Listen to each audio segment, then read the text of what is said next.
में भगवान गणेश जी ने दर्शन दिया,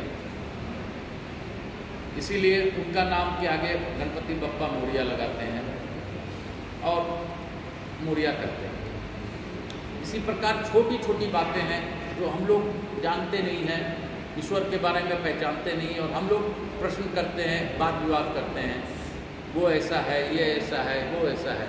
अगर हम शास्त्रों का अध्ययन करेंगे ना, शास्त्र हम जब पढ़ेंगे तो हमें ज्ञान मिलेगा।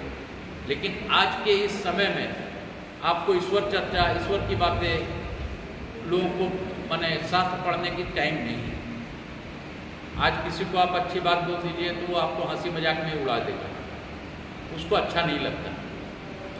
लेकिन सच क्या है, शास्त्र का ज्ञान और शास्त्र को आप पढ़ेंगे, आपके मन मस्तिष्क में जाएगा। आप उसका एक पैसा भी अगर ग्रहण अपने जीवन काल में करेंगे, एक पैसा भी, 100% तो कोई नहीं कर सकता, लेकिन एक पैसा भी आपने उसमें से कोई भी एक अच्छी बात मान ली तो आपके जीवन में परिवर्तन निश्चित ही हो। कहीं भी किसी भी ग्रंथ में ये नहीं लिखा है कि आप मेरा ही प्रार्थना कीजिए, मेरा ही ध्यान कीजिए, मेरा ही किसी भी माने ग्रंथ को उठा लीजिए, चाहे किसी संप्रदाय का हो। मैं किसी संप्रदाय का विरोधी नहीं हूँ, लेकिन सच यही है, सब में यही कहा गया है कि आपको जिससे प्रिय है ईश्वर का ध्यान, आप उन्हीं ईश्वर का नाम लेते। ईश्वर सर्वव्याप्त है। जितने संत, अगर 1 करोड़ संत हैं अगर पूरे विश्व में, तो 1 करोड़ मार्ग है ईश्वर तक पहुंचने का।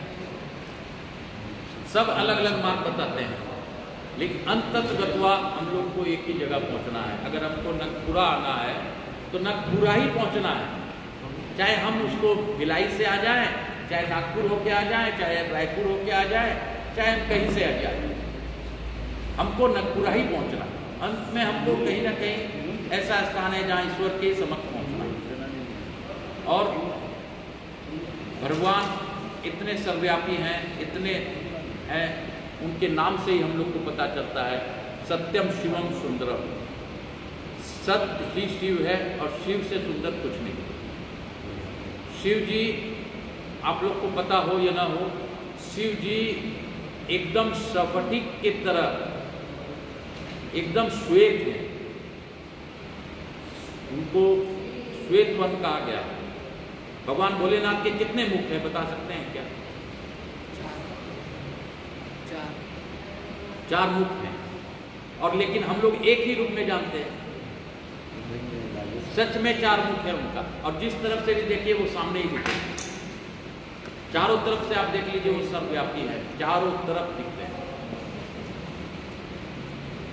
ब्रह्मा जी के 4 मुख हुआ करते थे।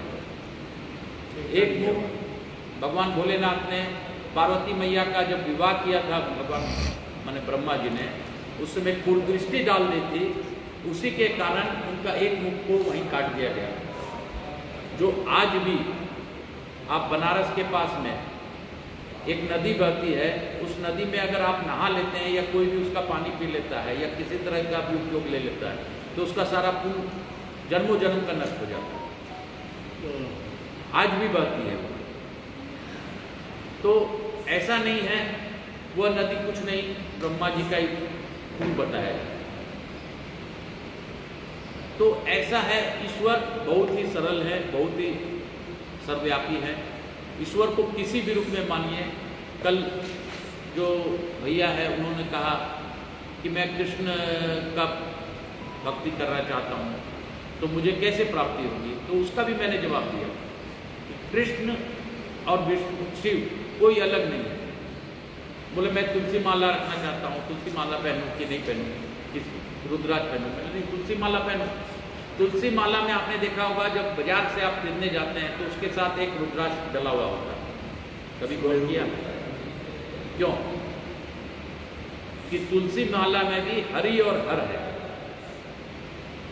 हरिहर, हरि बिना हर नहीं और हर बिना हरि नहीं, यानी शिव और विष्णु कोई अलग नहीं। भगवान भोलेनाथ हमेशा राम नाम का उपासना करते हैं, आप लोग जानते हो। तो वो राम को अपना भगवान मानते हैं और राम शिव को भगवान मानते हैं। इसके लिए जब उन्होंने अयोध्या में माने अयोध्या से जब निकले और लंका में जब चढ़ाई की, तो उन्होंने शिवलिंग रामेश्वरम में पूजा बना करके किया और उसके बाद जा करके रावण को जीता।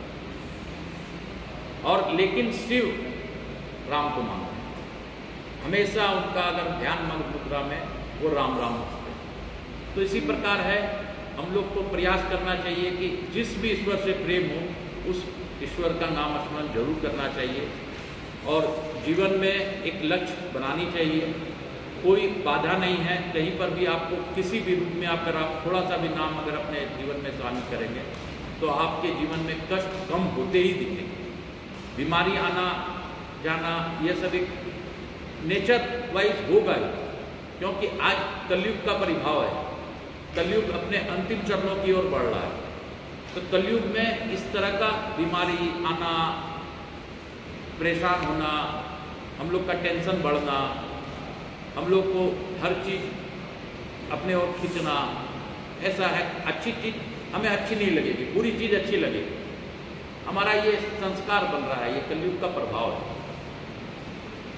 तो इसी के साथ आज हम लोग थोड़ी सी चर्चा करते हुए यहीं पे विराम देंगे। मैं यहाँ पे स्थान देवता, वास्तु देवता, ग्राम देवता, समस्त देवी देवताओं को धन्यवाद देता हूँ कि आपकी कृपा से हम लोग चर्चा कर सकें। इस चर्चा से सभी को लाभ हो, इसके लिए सभी पर अपनी अखंड कृपा बनाए रखें, विश्व का कल्याण करें और जो इस कथा को ऑनलाइन सुन रहे हैं उनका भी कृपा हो और यहाँ बैठे हैं सभी साथियों पर अपनी कृपा मेरे भोलेनाथ बनाए। हर हर